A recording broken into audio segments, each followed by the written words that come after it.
Que se passe-t-il actuellement dans le dévoilement de l'affaire Epstein? Puisqu'il y a eu dernièrement une phase 1 qui n'a pas convaincu tout le monde, qui a déçu certaines personnes même, devrais-je dire, eh bien doit-on s'attendre prochainement à une phase 2? Et où en est-on concrètement? On voit ça ensemble.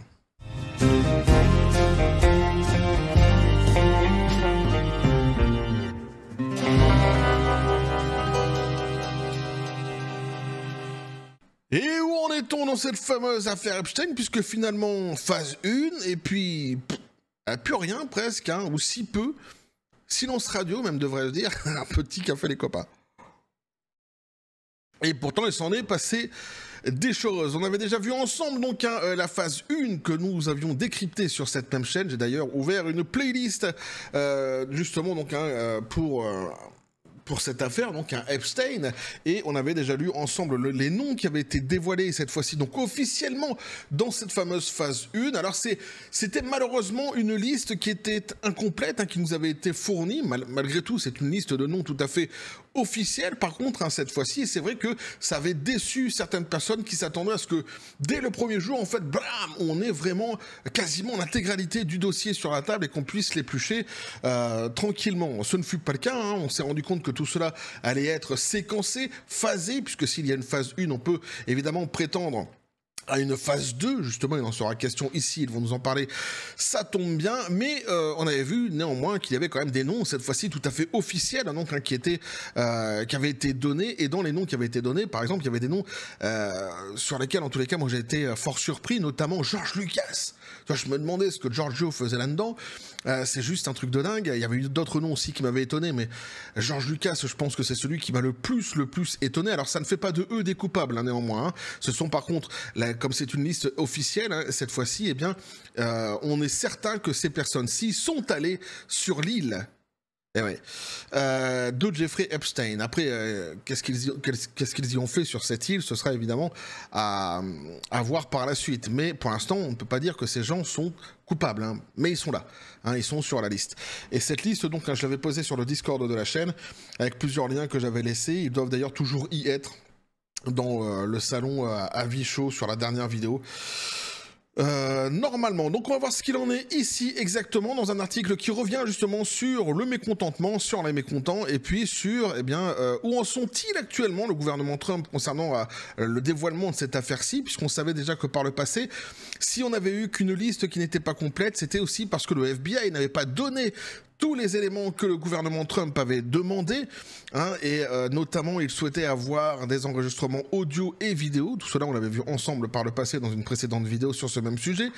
Et donc maintenant on attend évidemment la suite de cette affaire-ci, et on nous dit fureur contre Pam Bondi car Epstein n'a pas mis à jour sa liste de clients alors qu'une autre échéance approche. Effectivement, il n'y a pas eu de mise à jour de la liste depuis la dernière liste qui nous a été donnée, liste qui reste donc jusqu'à aujourd'hui incomplète.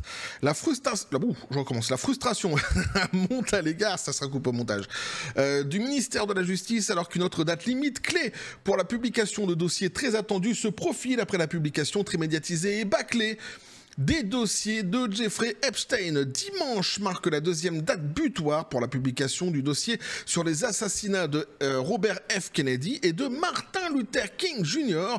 Mais cette date est accueillie avec scepticisme. Le président Donald Trump a signé en janvier un décret visant à déclassifier les dossiers du président John F. Kennedy, de son frère RFK et de Martin Luther King. Donc, le 9 mars était la date butoir à laquelle le directeur de renseignement national, DNI, et le procureur général devaient soumettre leur projet de libération. Ils avaient jusqu'alors fixé au 7 février la date butoir pour les projets concernant les dossiers JFK. Mais après l'échec retentissant de la publication du dossier Epstein, le département du procureur général, Pam Bondi, est déjà critiqué sur les réseaux sociaux. Alors, faut dire qu'ils sont pas tendres du tout, donc avec Bondi et avec Kash Patel aux États-Unis. Pourquoi? Parce que, alors, c'est vrai que c'est un petit peu de leur faute. Ils avaient fanfaronné avant l'investiture de Trump en disant qu'ils allaient dévoiler absolument tout très rapidement sur l'affaire Epstein. Et comme je l'ai dit, le problème, c'est qu'ils n'ont pas eu tout entre les mains. Ils ont eu une partie, une toute petite partie, une infime partie même devrais-je dire du dossier qu'ils ont évidemment dévoilé. Mais évidemment les Américains quand ils ont vu ça ils se sont dit vous vous foutez un petit peu de notre gueule tout de même. Hein, on en attendait beaucoup plus et vous nous donnez quasiment rien. Et c'est vrai qu'ils sont fort critiqués du coup sur les réseaux sociaux depuis lors. Donc, hein. Néanmoins, c'est ce que je disais moi la dernière fois dans la précédente vidéo, il faut tout de même reconnaître que ce qui a été donné, ouais, mais c'est tout à fait officiel quand même. Hein. Les noms qui ont été donnés cette fois-ci sont tout à fait officiels. Il n'y a aucun problème là-dessus. On sait que les noms qui ont été donnés, ce sont bien des gens, comme je disais, qui ont été très certainement, sans aucun problème, donc hein, sur l'île Epstein. Et ça, c'est la première chose. Et la deuxième chose, c'est qu'il y a tout de même dévoilement.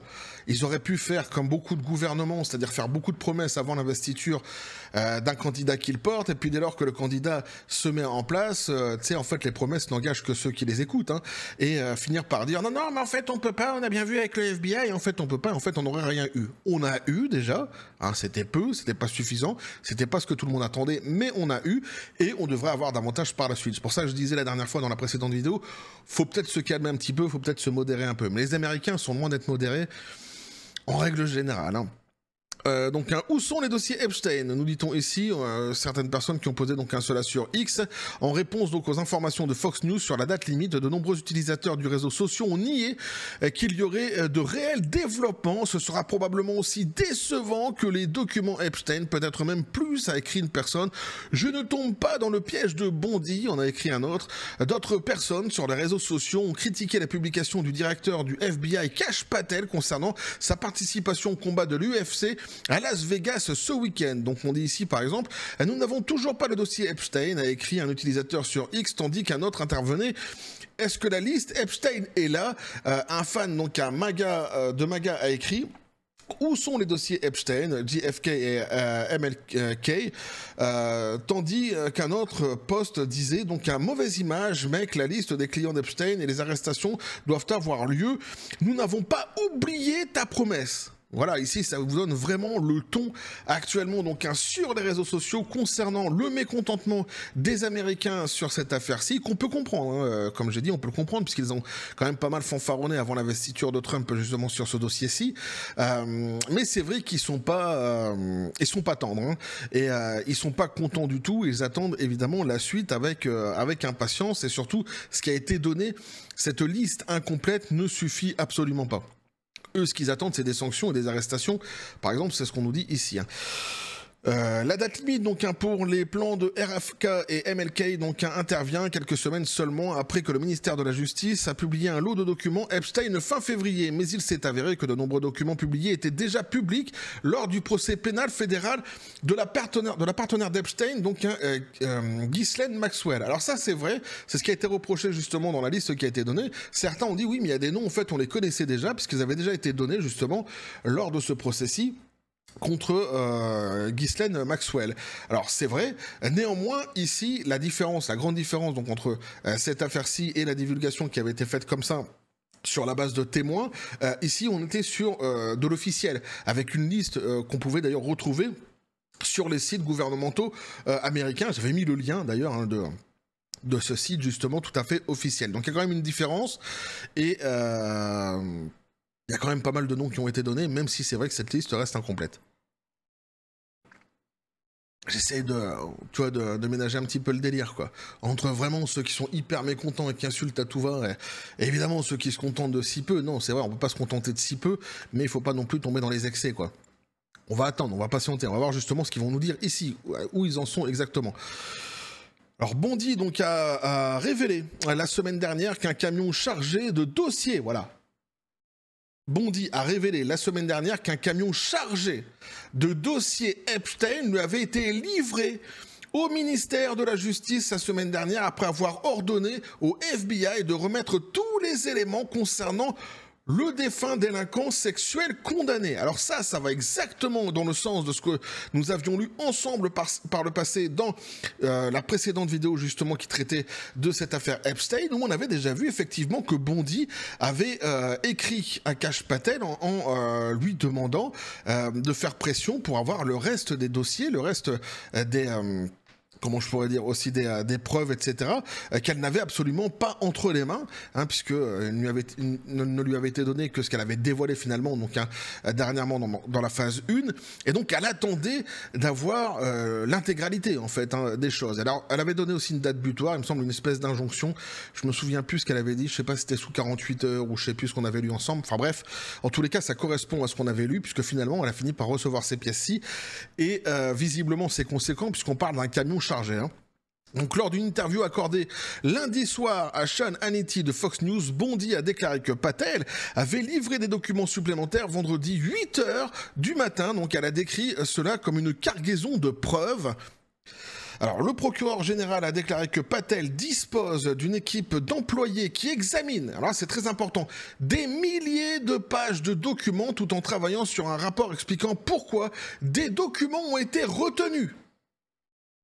Alors d'abord, d'une part, ils vont devoir éplucher absolument tout ce qui leur a été filé, avant de le divulguer évidemment au grand public, hein, c'est tout à fait naturel. On avait déjà vu ça ensemble justement dans la précédente vidéo qui parlait de ce même sujet-ci, puisqu'il avait déjà expliqué, de mémoire, il me semble que c'était une sénatrice, Madame Blackburn, qui avait expliqué ça en disant ils sont obligés de décortiquer chacune des pièces qui leur sont données, parce qu'en fait, dans ces pièces-ci, il y a aussi les noms, les adresses, parfois des victimes. Tu vois, il y a les noms et les adresses aussi d'innocents dans cette histoire-ci, donc ils sont obligés de faire en sorte que lorsqu'ils vont dévoiler toutes ces pièces, eh bien on ne puisse pas tomber, moi j'ai pas envie de tomber sur l'adresse notamment par exemple des victimes. Donc ça peut se comprendre. Donc ils épluchent vraiment chaque pièce pour faire en sorte justement de rendre la divulgation globale plus saine. Et ça, évidemment, on sait, on comprend le procédé, et on peut se dire, évidemment, que ça va prendre un certain temps. Et surtout, on nous dit derrière, tout en travaillant sur un rapport expliquant pourquoi des documents ont été retenus. Alors ça, c'est intéressant, parce qu'au-delà du fait des preuves, évidemment, qu'on attend, des dossiers plus conséquents sur cette fameuse affaire Epstein, ici, ils ont à cœur de vouloir expliquer ce qui s'est passé en fait ces 5-6 dernières années où il y a eu un silence radio complètement autour de cette histoire-ci et qui en fait faisait pression pour que ça ne sorte pas, qu'est-ce qui s'est passé exactement. En fait c'est ce qu'on nous dit ici, donc ils sont en train de faire un rapport aussi sur tout cela, là aussi ça risque d'être intéressant. Face à la réaction négative de MAGA, Bondi donc a déclaré qu'elle avait été induite en erreur avant la publication initiale des documents et que d'autres seraient publiés après l'application des expurgations nécessaires. Donc c'est bon, on est certain, il va y avoir une phase 2.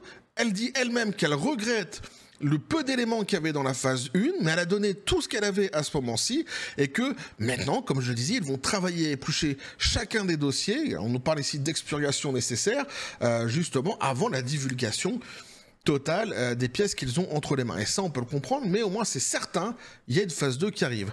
Dans son décret exécutif visant à publier les dossiers relatifs aux assassinats de Martin Luther King et RFK, signé quelques jours seulement après son investiture, Trump a demandé au bureau du DNI d'examiner les dossiers liés aux assassinats et de présenter un plan à leur publication complète et intégrale, donc dans les 45 jours. Donc voilà, ici donc pour un petit peu, d'ailleurs tous les dossiers, puisqu'il nous parle aussi des dossiers Martin Luther King à côté. Enfin nous, ce qui nous intéresse, c'est surtout ce que fait ici donc un Bondi avec l'affaire Epstein. Ici au moins les choses sont claires. C'est bien quand on nous dit Bondi a révélé la semaine dernière qu'un camion chargé des dossiers Epstein lui avait été livré. C'est bien de l'affaire Epstein dont il est question. Donc ici les choses sont claires. Le point est fait ensemble, hein. Il y aura donc une phase 2 très prochainement qui va arriver, et croyez-moi, on va suivre cette phase 2 ensemble sur cette même chaîne. Et puis s'il y a d'autres dévoilements qui sont d'ailleurs qui arrivent, qui adviennent en cours de route avant le dévoilement de cette phase 2, je vous en ferai part justement sur cette même chaîne sans aucun souci. Je sais, il y en a certains qui sont très sceptiques sur cette affaire-ci. D'ailleurs, c'est très intéressant de relever vos avis dans les commentaires de la précédente vidéo, j'en ai lu pas mal, et c'est vrai que c'est très intéressant parce qu'il y a un petit peu de tout. Il y en a qui sont vraiment très sceptiques, qui se disent non mais de toute façon il faut s'attendre à rien, on n'aura jamais de nom parce que on n'aura jamais de choses vraiment concrètes et officielles, parce qu'il y a des gens trop haut placés dans cette histoire-ci. Ça finira en on sait pas quoi, tu vois, mais ça finira pas comme on l'imagine nous, parce que ces gens-là feront pression, etc., etc. Mais c'est possible. tout est possible, tout est absolument possible. D'autres disent à côté, bah non, moi je pense franchement qu'on va avoir peut-être pas tout, mais qu'on aura suffisamment à se mettre sous la dent pour comprendre vraiment ce qui s'est passé. Et c'est bien là l'enjeu en fait, hein, c'est vraiment de comprendre ce qui s'est passé.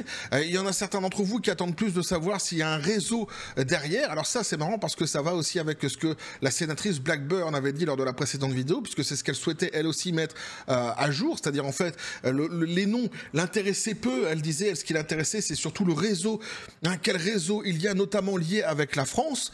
On avait vu ça ensemble ouais, dans la précédente vidéo, donc c'est marrant parce que vous avez quand même pas mal d'avis sur le sujet qui sont assez différents chacun.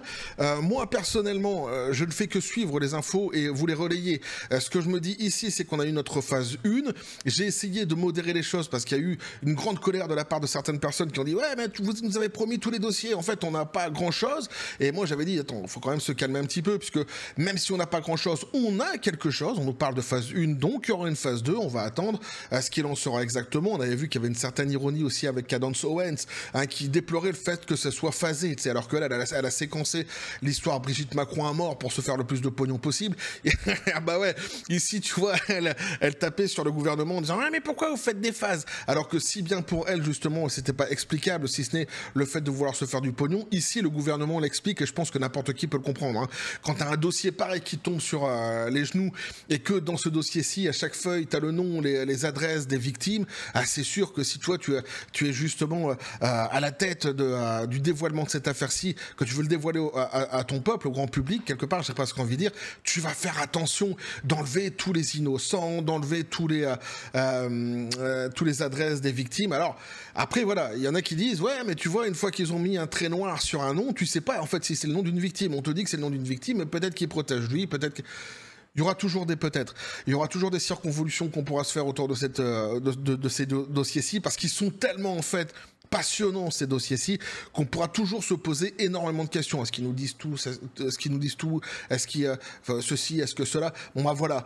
En tous les cas, nous sur cette chaîne, on va se contenter de suivre tout cela concrètement, de voir tout ce qu'on va nous donner, d'analyser tout ce qu'on va nous donner, et moi ce que j'espère surtout c'est que cette phase 2 soit réellement conséquente. Voilà ce que j'espère personnellement, même s'ils ne dévoilent pas tout, puisqu'on comprend qu'ils sont en train de travailler sur un camion rempli de dossiers, donc voilà, mais s'ils décident de séquencer, de phaser les choses, ok, mais au moins que la phase 2 nous donne davantage d'éléments, la liste cette fois-ci complète, hein, et puis d'autres éléments à côté pour qu'on puisse comprendre vraiment ce qui s'est passé là-bas et qui surtout de toutes ces célébrités s'est rendu coupable des atrocités qui ont été nommées justement, qui se sont passées sur cette île-ci. Bon voilà, c'est ce que j'espère le plus. On verra exactement ce qu'il en sera, mais il me semblait que c'était important de faire le point un petit peu sur cette affaire ensemble aujourd'hui, parce que on n'entendait plus parler, plus personne n'en parle de cette affaire Epstein tout d'un coup, ou si peu, tu vois, très peu. Aux États-Unis oui, mais en France pas tellement finalement, donc je me suis dit que ça serait bien de faire un point là-dessus. Le point est fait, vous savez exactement où on en est aujourd'hui. La phase 2 va bien arriver, la phase 2 va donc bien exister, et elle sera visiblement beaucoup plus conséquente, puisque on nous le dit ici, ça y est, c'est bon, ils ont reçu le camion chargé de preuves. Voilà. Donc n'hésitez pas à me dire ce que vous en pensez dans les commentaires, à vous abonner si le contenu vous a plu, activez la petite cloche pour les prochaines notifications, les prochaines vidéos qui vont arriver, à balancer un like, à partager la vidéo. Vous avez mon X sur le Discord et le Facebook de la chaîne qui sont dans la description des vidéos. N'hésitez pas à venir, parce que du côté de la force absurde des réseaux sociaux. Sur ce les copains, je vous dis comme toujours à la chaîne Spartan. Félicité, pistolet à prout, c'est à toi. Qu'est-ce que tu penses de tout cela? Wait and see, c'est ça. On va attendre la phase 2 et on verra bien ce qu'il en sera exactement. On traitera de toute façon tout cela ensemble sans aucun souci. Tu vois, j'avais imaginé que dans la radio libre, la première radio libre qui a eu lieu sur cette chaîne dernièrement, qui a été un succès, hein, on a vraiment bien réussi à boutiquer tout. J'étais vraiment content parce que t'as toujours des craintes, tu vois, quand tu lances un truc comme ça, un nouveau projet sur ta chaîne. Ça s'est super bien passé. D'ailleurs, merci à tous ceux qui ont, à tous les intervenants, parce que vous avez été vraiment au top. Mais j'avais imaginé justement que certains reviendraient peut-être sur ces sujets-ci. L'affaire Epstein, etc., qui sont quand même des affaires assez bouillantes. Et vous êtes resté très pop culture, hein, et très... comment devrais-je dire, très sujet tel que le jeu vidéo, etc. Mais c'était vraiment très agréable, et de toute façon, prochainement encore, une nouvelle radio libre va arriver, et avec des sujets peut-être que je mettrai en place, ou alors si la formule vous plaît davantage, venez avec vos sujets. Ça peut être, une fois de plus, très intéressant. Et puis, alors, si c'est pour les 30 000, si on atteint les 30 000 abonnés sur cette même chaîne, on fait la fête, les copains. Ah, cette fois-ci, ah si, on fait une radio libre et cette fois-ci, on fait la fête. Bref, on va continuer à suivre tout cela, donc, sur cette même chaîne, toujours dans la joie et la bonne humeur. Et oui, et que la force soit avec vous.